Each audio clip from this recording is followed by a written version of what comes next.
నమస్తే రైతు సోదరులకు శుభోదయం. స్టెర్లింగ్ పంప్ సమర్పించు నేలతల్లి కార్యక్రమానికి స్వాగతం. రసాయన రహిత సేద్యం ఇది నేటి రైతు బాట. ఉన్నత చదువులు చదివినా, ఉద్యోగంలో పదవీ విరమణ చేసినా సాగుబాట పట్టిన రైతులు రసాయనాలు లేని వ్యవసాయం చేస్తున్నారు. వ్యవసాయాన్ని 4 కాలాల పాటు సుస్థిరంగా ఉంచడంతో పాటు వినియోగదారుల ఆరోగ్యాన్ని కాపాడే ప్రయత్నం చేస్తున్నారు.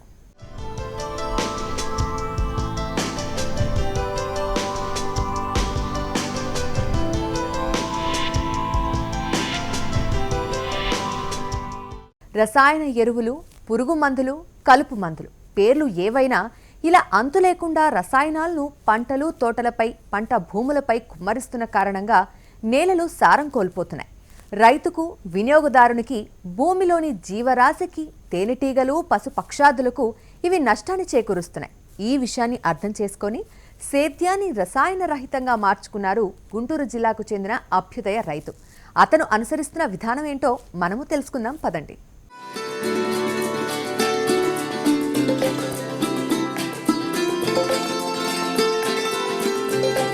గుంటూరు జిల్లా ప్రతిపాడు మండలం కోన్రుపాడుకు చెందిన అన్నపురెడ్డి ప్రకాష్ రెడ్డి బీకాం చదివిన తర్వాత హైదరాబాద్ రెడ్డి ల్యాబ్స్లో 23 ఏళ్ల పాటు పనిచేశారు.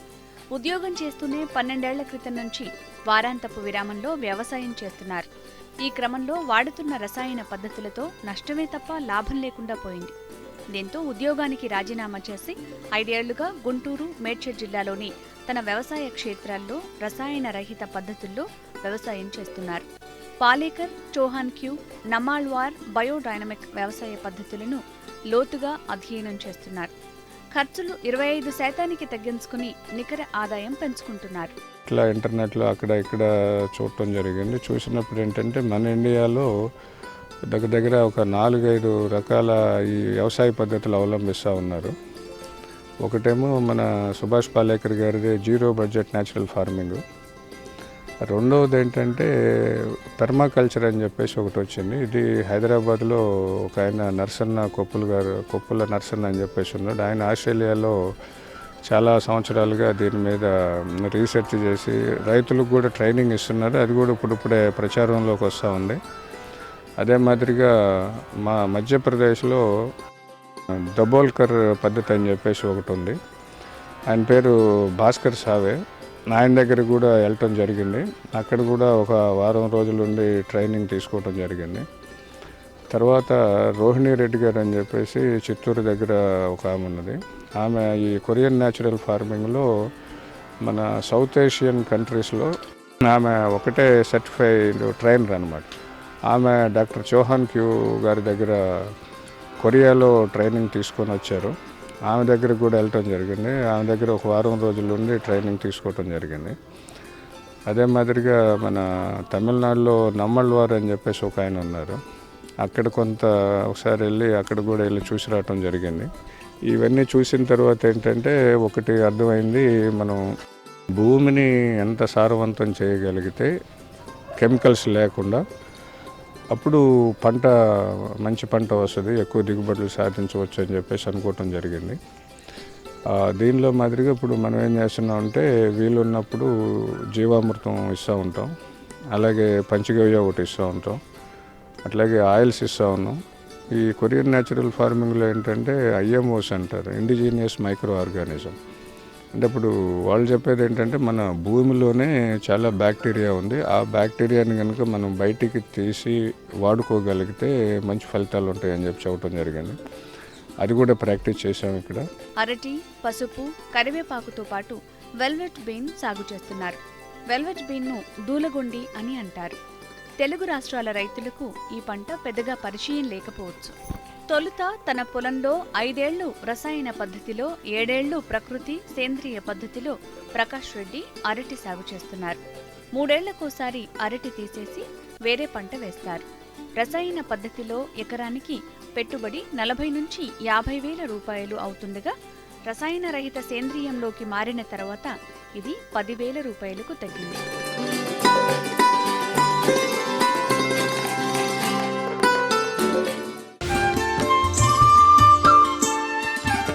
రసాయన రహిత సేద్యంపై పోరు సలపిన ప్రకాష్ రెడ్డి 7 ఏళ్లుగా ఇదే విధానంలో ముందుకు సాగుతున్నారు.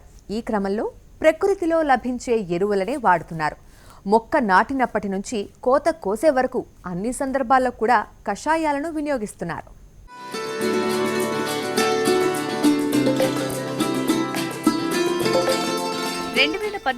ఏప్రిల్లో ఎకరానికి 1000 చొప్పున 7 ఎకరాల్లో కర్పూర, అరటి పిలకలు నాటారు. వీటినే నాటే సమయంలో పిలకలను జీవామృతంలో 2 నుంచి 3 గంటలు ఉంచి నాటారు. మొక్కల వరుసల మధ్య 5 నుంచి 6 అడుగుల దూరం ఉంచారు. దుక్కిలో ఘన జీవామృతం, కోళ్ల ఎరువుతో పాటు లాక్టిక్ యాసిడ్ బ్యాక్టీరియా ద్రావణం కలిపి వేశారు. అరటి తొలి దశలో ఆచ్ఛాదన పంటగా అలసందను విత్తి కలియదున్నారు. వివిధ రకాల నూనెలను నేలకు పిచికారికి వాడుతున్నారు. వేరుశనగ, సోయా, పొద్దుతిరుగుడు, పామాయిల్, పత్తి, నువ్వు, కానుగ వంటి 8-9 రకాల నూనెలు కలిపి వాడుతున్నారు. 10 లీటర్ల నూనెల మిశ్రమానికి లీటరు ఎమల్సిఫైయర్ కలుపుతారు. నూనెలు నీటిలో సులువుగా కలవటానికి ఇది అవసరం. ఎకరానికి దగ్గర 1000 మొక్కలు ఉంటాయి. 1000 మొక్కల్లో 10% మొక్కలు చనిపోవటం జరుగుతుంది. అంటే దగ్గర 900 మొక్కలు ఉంటాయి. ఈ మొక్కకి మనం 10 నెలల్లో 50 లీటర్ల ఆయిల్ ఇస్తాం. ఈ 50 లీటర్ల ఆయిల్ ఏంటంటే 7 నుంచి 8 రకాలు, అంటే మార్కెట్లో దొరికేదాన్ని బట్టి తీసుకొచ్చుకుంటూ ఉంటాం. ఏంటంటే సన్ఫ్లవర్, సోయాబీను, అట్లాగే నువ్వుల నూనె, అట్లాగే ఆవాల నూనె, మన రైస్ బ్రౌన్ ఆయిల్, అట్లాగే మన పామ్ ఆయిల్, ఆముదము, కొబ్బరి నూనె, ఏది దొరికితే అది తెచ్చుకొని మన్నీ కలిపేసుకొని 1 లీటర్కి 10% ఎమల్సిఫైయర్ కలుపుతూ ఉంటాం. ఆ విధంగా 50 లీటర్లు కనుక తెచ్చుకున్నట్టయితే యావరేజ్న 100 రూపాయలు పడుతుంది. ఆ లెక్కన 5000 రూపాయలు అవుతుంది. ఈ 50 లీటర్లకి ఎమల్సిఫైయర్ వచ్చేసి దగ్గర లీటరు 200 రూపాయలు దగ్గర పడుతూ ఉంది. 50 లీటర్లో 10% 5 లీటర్లు అంటే దగ్గర 1000 రూపాయలు. అది 5000, ఇది ఒక 1000, 6000 రూపాయలు. ఇవి కాకుండా మనం ఏదైనా పశువుల ఎరువు కానీ అట్లాంటివి కూడా వేసుకోవచ్చు. వేసుకున్నప్పుడు ఇంకొక 4-5 వేలు వస్తుంది. ఈ లెక్కన ఏమవుతుందంటే మనకి మ్యాక్సిమం 10 నుంచి 12,000 రూపాయలు అయిపోతూ ఉంది. అదే కెమికల్ వ్యవసాయం అయితే దగ్గర 40,000 to 50,000. అంటే ఇక్కడ పెట్టుబడి డైరెక్ట్గా మనకి 35,000 దాకా తగ్గుతూ ఉంది. ఎకరానికి 200 లీటర్ల నీటిలో 2 లీటర్ల నూనె మిశ్రమాన్ని కలిపి డ్రిప్ ద్వారా ఇస్తారు. పిచికారికైతే ఎకరానికి 200 లీటర్లలో 1 లీటరు నూనెలను వాడుతున్నారు. 10-11 నెలల్లో అరటి కోతకు వస్తుంది. పంట వేసినప్పటి నుంచి కోతకు వచ్చే వరకు ఎకరానికి 50 లీటర్ల నూనెలను వాడుతున్నారు. పంచగవ్య నూనెలను మార్చి 15 రోజులకు ఒకసారి డ్రిప్ ద్వారా ఇస్తున్నారు. 10 రోజులకోసారి పంటలపై పిచికారీ చేస్తున్నారు. ఎకరానికి నూనెలకు 7,000 రూపాయలు, పంచగవ్యకు 3,000 రూపాయలు ఖర్చవుతోంది. ల్యాబ్ ద్రావణాన్ని బియ్యం కడిగిన నీళ్లు, పాలతో సొంతంగా తయారు చేసుకుని నెలకు 2 దఫాలుగా డ్రిప్ ద్వారా భూమికి ఇస్తున్నారు. నల్లరేగడి నేలలో జీవామృతం, పంచగవ్య, నూనెలు, ల్యాబ్ ద్రావణం వాడటం వల్ల భూమి గుల్లబారింది. నీటి అవసరం కూడా గణనీయంగా తగ్గిందని ప్రకాష్ రెడ్డి చెబుతున్నారు.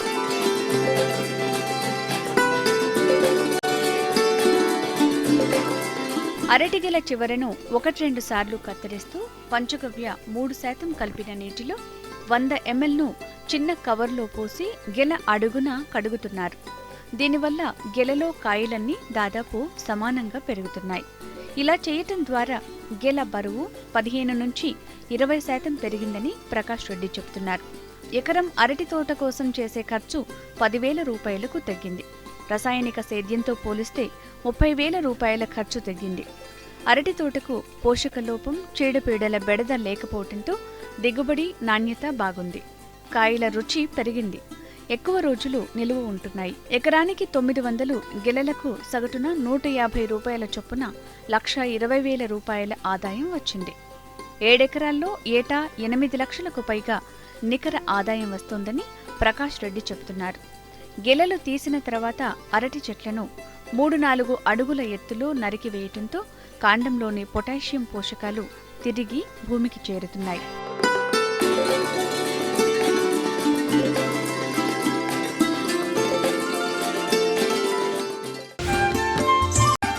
వెల్వెట్ బీన్, ఇది తెలుగు రాష్ట్రాల రైతులకు పెద్దగా పరిచయం లేదు. కానీ అందరికంటే భిన్నంగా ఆలోచించిన ప్రకాష్ రెడ్డి వినూత్నంగా వెల్వెట్ బీన్ సాగు చేస్తున్నారు. ఈ తీగజాతి మొక్క ప్రతికూల పరిస్థితులను కూడా తట్టుకొని నిలబడగలదు.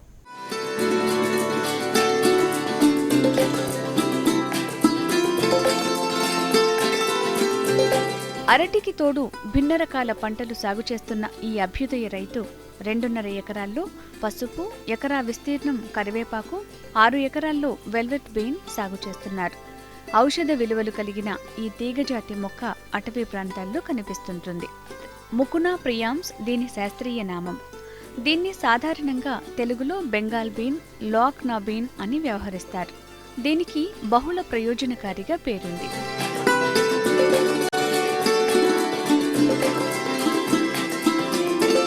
ఇది అంతగా సారం లేని నేలల్లో పెరుగుతుంది. తీవ్రమైన కరువును సైతం తట్టుకుంటుంది. దీనిలోని ప్రత్యేకమైన రసాయనాల వల్ల ఎలాంటి తెగుళ్లనైనా ఎదుర్కొంటుంది.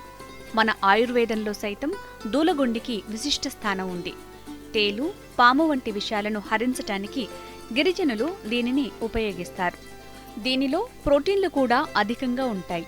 కొన్ని గిరిజన జాతుల ప్రజలు గింజలను బాగా ఉడకబెట్టి ఆహారంగా కూడా తీసుకుంటారు. ఆధునిక వైద్యంలో వెల్వెట్ బీన్ను పలు రకాలుగా వాడుతున్నారు. దీనిలో ఉండే ఎల్డోపా అనే అమైనో యాసిడ్ పార్కిన్సన్ అనే వ్యాధి నివారణలో కీలక పాత్ర పోషిస్తుంది. నరాలకు సంబంధించిన సమస్యల్లోనూ, కీళ్ల నొప్పుల ఉపశమనానికి, ఇంకా పలు రకాల వ్యాధుల నివారణలో వెల్వెట్ బీన్ ఉపయోగిస్తున్నారు. కర్ణాటకలో దీన్ని ఉద్యాన తోటల్లో భూమిని కప్పి ఉంచే ఆచ్ఛాదన పంటగా సాగు చేస్తున్నారు. పప్పుజాతి పంట కావటంతో నత్రజనిని భూమిలో స్థిరీకరిస్తుంది. 45 రోజులకు ఒకసారి కోసి పశుగ్రాసంగా కూడా వాడుకోవచ్చు. క్రాపు దూలగొండ అంటారు, అదే ఇంగ్లీష్లో వెల్వెట్ బీన్ అంటారు. ఇది నేను మొదటిసారి ఇక్కడ బెంగళూరులో Indian institute of horticulture research institute ఒకటి ఉంది బెంగళూరులో. వాళ్ళతోటి మాట్లాడుతూ ఉంటే నేను మాట్లాడినప్పుడు ఏంటంటే ఇట్లా మనకి ఏదైనా మల్చింగ్కి, అదేవిధంగా ఏదైనా కవర్ క్రాప్కి ఏదైనా ఉన్నదా అని అడిగితే వాళ్ళు దీని గురించి చెప్పడం జరిగింది. సరే, వాళ్ళు కూడా తర్వాత వాళ్ళతోటి ఇన్డెప్త్ మాట్లాడినప్పుడు ఏంటంటే ఏదైతే మనం కవర్ క్రాప్ కింద వేస్తామో చిన్న చిన్న క్రాపుల్లో వేస్తే ఆ క్రాప్ని ఇది తొక్కేస్తుంది, ఆ క్రాప్ని ఇది డామినేట్ చేస్తుంది. కాబట్టి మీరు ఆ మాదిరి క్రాప్స్లో వేయొద్దు, ఏదైనా హార్టికల్చర్ క్రాప్స్లో వేసుకోండి. అంటే మన బనానా కొంచెం పెరిగిన తర్వాత కానీ, లేకపోతే మన మ్యాంగో గార్డెన్స్లో కానీ, లేకపోతే ఉసిరి తోటలు ఆ మాదిరిగా ఏదైనా అందులో వేసుకుంటే బాగా పనికి వస్తుంది. ప్లస్ రెండోది ఏంటంటే ఇది లెగ్యూమ్ జాతికి సంబంధించింది కాబట్టి ఈ నైట్రోజన్ ఫిక్సేషన్ అనేది బాగా జరుగుతుంది భూమిలో అని చెప్పి చెప్పడం జరిగింది. సరే, నేను సీడ్ తీసుకొచ్చిన తర్వాత సరే ఈ పందిరి ఖాళీగా ఉందని చెప్పేసి సరే ఏదో సరదాగా పెంచుదామని చెప్పి పెంచడం జరిగింది. ఇదేంటంటే ఇందులో చాలా మెడిసినల్ వాల్యూస్ కూడా ఉన్నాయి. రెండోది ఏంటంటే మనకి గేదెలకి, ఆవులకి కనుక పచ్చిమేత కింద పెడతా ఉంటే పాలు ఎక్కువగా ఇస్తాయి. అంటే లెగ్యూమ్ జాతి కాబట్టి ప్రోటీన్ కంటెంట్ బాగా ఉంటుంది. అదే మాదిరిగా ఇందులో ఈ ఏదైతే ఉందో ఇది మామూలుగా ఒకళ్ళిద్దరితో మాట్లాడినప్పుడు ఏంటంటే ఈ వయాగ్రాలో కూడా కొంత అంటే ఈ సింథటిక్ వయాగ్రా కాకుండా ఈ న్యాచురల్గా తయారు చేసేటువంటి వయాగ్రా లాగా కూడా పనిచేస్తుందని చెప్పి తెలిసింది. రీసెంట్గా ఒకళ్ళిద్దరు ఫోన్లో కూడా మాట్లాడటం జరిగింది. వాళ్ళకి కూడా ఈ శాంపిల్స్ పంపించి ఇందులో దానికి సంబంధించినటువంటి మెడిసినల్ వాల్యూస్ ఎంత ఉన్నాయి ఏంటి అనేది ఒకసారి అనాలిసిస్ చేద్దామని చెప్పేసి అనుకుంటా ఉన్నాం. చూసిన తర్వాత దాన్ని బట్టి 10 మంది రైతులకి కొంచెం అర్థమయ్యేటట్టు చెప్పి వాళ్ళ చేత కూడా చేద్దామని చెప్పి అనుకోవటం జరుగుతూ ఉంది. అన్నింటికన్నా ముఖ్యమైన విషయం ఏంటంటే అతి వేగంగా పెరుగుతుంది. ఎకరానికి 30 టన్నుల పచ్చిరొట్ట ఎరువును ఇవ్వగలగటం దీని ప్రత్యేకత. కాయలు గుత్తులుగా, గింజలు పెద్దగా ఉంటాయి. సాళ్ల మధ్య 15 అడుగులు, పాదుల మధ్య 3 అడుగుల దూరంలో నాటారు. పంచగవ్యతో విత్తన శుద్ధి చేశారు. పంచగవ్య నూనెలను 15 రోజుల వ్యవధిలో ఒకసారి డ్రిప్ ద్వారా ఇస్తే మరోసారి పిచికారీ చేస్తున్నారు. ఇది 8 నెలల పంట. విత్తిన 3 నెలలకు పూత వస్తుంది. 4 నుంచి 5 నెలలకు కాయలు వస్తాయి. ఎకరానికి 10,000 రూపాయలు ఖర్చవుతుండగా 10 నుంచి 12 క్వింటాళ్ల దిగుబడి వచ్చే అవకాశం ఉంది.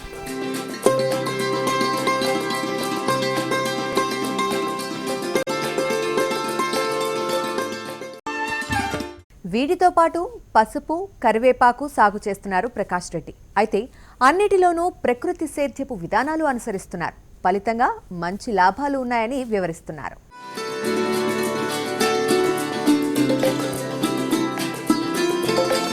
2.5 ఎకరాల్లో పసుపు సాగు చేస్తున్నారు ప్రకాష్ రెడ్డి.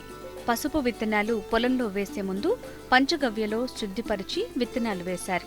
పొలంలో వేసిన తర్వాత పంచగవ్య, జీవామృతం, లాక్టిక్ యాసిడ్ బ్యాక్టీరియా, ఆయిల్స్ను ఒకేసారి డ్రిప్లో వేసి తర్వాత పిచికారీ చేస్తున్నారు. ఈ పసుపును కూడా పూర్తి సేంద్రియ పద్ధతిలో సాగు చేస్తున్నారు. పసుపు పంటకు తెగుళ్లు రాకుండా ఉండటానికి ముందస్తు జాగ్రత్తలు తీసుకుంటున్నారు. పంచగవ్యను 20 రోజులకు ఒకసారి పిచికారీ చేస్తున్నారు. పసుపు వేసేటప్పుడు రసాయనాలు వాడకపోతే దిగుబడి తగ్గుతుందని చెప్పారు. అయినా ప్రకాష్ రెడ్డి మాత్రం తాను అనుకున్న విధానంలో ముందుకు సాగుతున్నారు. పసుపు దగ్గర 2.5 ఎకరాలు వేస్తున్నాం. ఈ 2.5 ఎకరాల్లో మొత్తం విత్తనం తెచ్చినప్పుడు ఏంటంటే దాన్ని పంచగవ్యలో సీడ్ ట్రీట్మెంట్ చేయడం జరిగింది. సీడ్ ట్రీట్మెంట్ చేసిన తర్వాత పొలంలో నాటుకున్నాం. నాటిన దగ్గర నుంచి ఏంటంటే మనం దీనిలో పంచగవ్య, జీవామృతం, అదే మాదిరిగా లాక్టిక్ యాసిడ్ బ్యాక్టీరియా, ఆయిల్స్, ఈ 4 అంటే ఒకసారి డ్రిప్లో ఇస్తే రెండోసారి పైన స్ప్రే చేస్తూ ఉంటాం. ఆల్టర్నేటివ్గా అట్లా చేయటం జరిగింది. కాబట్టి ఇది కూడా పూర్తి సేంద్రియంలోనే చేయటం జరుగుతూ ఉంది. తెగులు కూడా ఏమి రాలేదండి. దీనికి ఏం చేస్తున్నామంటే రాకుండా ఉండటానికి ముందే ప్రివెంటివ్ మెథడ్ కింద అంటే పంచగవ్య 20 రోజులకు ఒకసారి మనం స్ప్రే చేయటం కానీ, లేకపోతే ఈ OHN అంటాం, అంటే ఓరియంటల్ హెర్బల్ న్యూట్రియంట్స్, అంటే ఇది కొరియన్ న్యాచురల్ ఫార్మింగ్ వాళ్ళ ప్రోడక్ట్స్ ఇవి. ఇందులో ఏంటంటే 3 రకాల ప్రోడక్ట్స్ వాడుతూ ఉంటాం. అంటే దేనికైతే సపరేట్గా తయారు చేస్తాం. అంటే ఒకటేంటంటే అల్లం వాడతాము. అదేవిధంగా రెండోది ఏంటంటే మన గార్లిక్, చెన్నుల్లిపాయ అంటారు. మూడోది ఏంటంటే సిన్నమన్, అంటే మన దాల్చిన చెక్క. ఈ 3 సపరేట్గా ప్రిపేర్ చేస్తాం. ప్రిపేర్ చేసేటప్పుడు ఏంటంటే అల్లం తీసుకొని అల్లాన్ని చిన్న చిన్న ముక్కల కింద తీసేసుకొని కొంచెం క్రష్ చేస్తాం. క్రష్ చేసిన తర్వాత దానికి కిలోకి కిలో బెల్లం కలుపుతాం, అంటే నల్ల బెల్లం కలుపుతాం. కలిపేసేసి ఒక ప్లాస్టిక్ కంటైనర్లో తీసుకొని గుడ్డతోటి, అంటే గాలి బయటికి పోతూ ఉండాలి, దానిలో గ్యాస్ కూడా వస్తూ ఉంటుంది. దాన్ని అట్లా ఒక 15 రోజులు మనం రోజు ఉదయాన్నే సాయంత్రం కర్రపుల్లతో తిప్పుతూ ఉంటాం. అదేవిధంగా గార్లిక్ని కూడా మొత్తం శుభ్రంగా క్లీన్ చేసేసుకొని దాన్ని పేస్ట్ లాగా చేసి అందులో బెల్లం వేస్తాం, అంటే 1:1. అదేవిధంగా సిన్నమన్ కూడా అదే మాదిరిగా చేస్తాం. కాకపోతే సిన్నమన్లో ఏంటంటే మనం వోడ్కా అంటారు, అందులో ఏంటంటే 40 to 60% ఆల్కహాల్ ఉండాలి. అది తీసుకొని దానిలో మనం ఇచ్చేస్తాం. ఈ విధంగా 15 రోజుల తర్వాత అందులో ఏవైతే అయితే ఇంగ్రీడియంట్స్ ఉంటాయి అవన్నీ ఆ వాటర్లోకి కానీ లేకపోతే దీనిలోకి కానీ వచ్చేసి దాన్ని ఫిల్టర్ చేసుకొని ఫిల్టర్ మనం స్ప్రే చేయబోయే ముందు 1 గంట ముందు కలుపుకుంటాం ఈ 3టిని. ఈ కలుపుకున్నందువల్ల ఏంటంటే దానిలో న్యూట్రియంట్స్ ఉంటాయి కాబట్టి మొక్కకి బలంగాను ప్లస్ పెస్ట్ రాకుండా ఉండటానికి కొంతవరకు సహాయపడుతుంది. మనం అదే మాదిరిగా ఇక్కడ వాడుతూ ఉన్నాం. ప్రకాష్ రెడ్డి సేద్యంలో మరో పంట కరివేపాకు సాగు. ఈ విత్తనాలను పెదవండ్లమూడి నుంచి తీసుకువచ్చారు. కరివేపాకు పంటకు పురుగు రాకుండా 20 రోజులకు ఒకసారి పంచగవ్య పిచికారీ చేస్తున్నారు. ఇందులో మొదటి క్రాపు 8 నెలలకు వస్తుంది. తర్వాత ఏడాదికి 3 పంటలు వస్తాయి. దాదాపు అన్ని రకాల పంటలకు రైతులు రసాయనాలు వినియోగిస్తున్నారు. అయితే ఇక్కడ సేంద్రియ వ్యవసాయంలో కరివేపాకు సాగు చేస్తున్నారని తెలియగానే వినియోగదారులు క్యూ కట్టారు. ఇతర ప్రాంతాల నుంచి వ్యాపారులు సైతం వస్తున్నారు.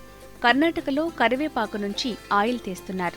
తన పంటలోని కరివేపాకును టెస్టింగ్ కోసం ఓసారి అక్కడికి పంపించే ప్రయత్నంలో ఉన్నారు ప్రకాష్ రెడ్డి. ఆయిల్ పర్సెంటేజ్ చూసి బాగుంటే ఆయిల్ డెస్టిలేషన్ యూనిట్ పెడదామనే ఆలోచనకు వచ్చారు. అలాగే ఇది విజయవంతమైతే మిగిలిన రైతులకు కూడా సేంద్రియ వ్యవసాయం గురించి వివరించి ఇందులో ఉన్న లాభాలను వివరిస్తూ వారు కూడా ఇలాంటి విధానాలు అనుసరించేలా చేస్తామని చెప్తున్నారు ప్రకాష్ రెడ్డి. ఈ వ్యవసాయంలో ఏంటంటే దీనికి కూడా మనం ఫిష్ అమినో యాసిడ్ ఒకటి ఇస్తున్నాం. అట్లాగే పురుగు రాకుండా కూడా మనం ముందు ప్రివెంటివే చేస్తూ ఉంటాం జనరల్గా. అంటే వచ్చిన తర్వాత మనం ఇబ్బంది పడే కన్నా రాకుండా జాగ్రత్తలు తీసుకోవటం మంచిదని చెప్పేసి మనం పంచగవ్య ఒకటి 20 రోజులకు ఒకసారి స్ప్రే చేస్తూ ఉంటాం. అట్లాగే ఇక్కడ కూడా ఏంటంటే ఈ ఓరియంటల్ హెర్బల్ న్యూట్రియంట్స్ ఒకటి స్ప్రే చేస్తూ ఉంటాం. ఒకవేళ అప్పుడప్పుడు ఏదైనా టైం దొరికితే మనకి బయోడైనమిక్లో కొన్ని రకాలైనటువంటి అంటే 1 గ్రాము 2 గ్రాములు ఎకరానికి సరిపడేటువంటి 501, 502 బీడీ 501, 502 అంటారు. అవి కూడా తీసుకొచ్చి స్ప్రే చేయడం జరుగుతుంది.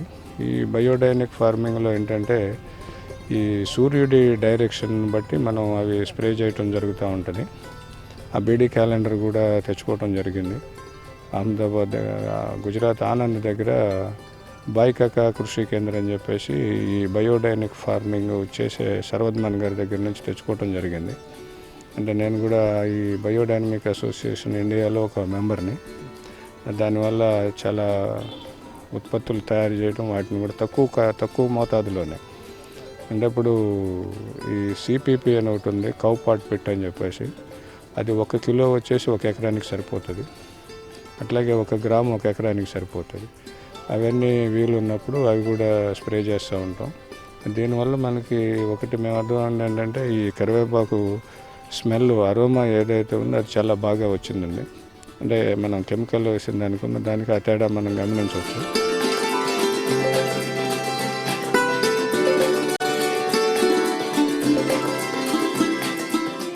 ఉన్నత చదువుకొని వ్యవసాయాన్ని పూర్తిగా అవలోకం చేసుకున్న రైతులు లాభాల బాటలో పయనిస్తున్నారు. రసాయన సేద్యాన్ని వదిలి రసాయన రహిత సేద్యంతో ముందుకు సాగుతున్నారు. ఇలాంటి విధానాలు, ఇలాంటి రైతులు అనుసరిస్తున్న పద్ధతులను మిగతా రైతులు కూడా అధ్యయనం చేయాల్సిన అవసరం ఎంతైనా ఉంది.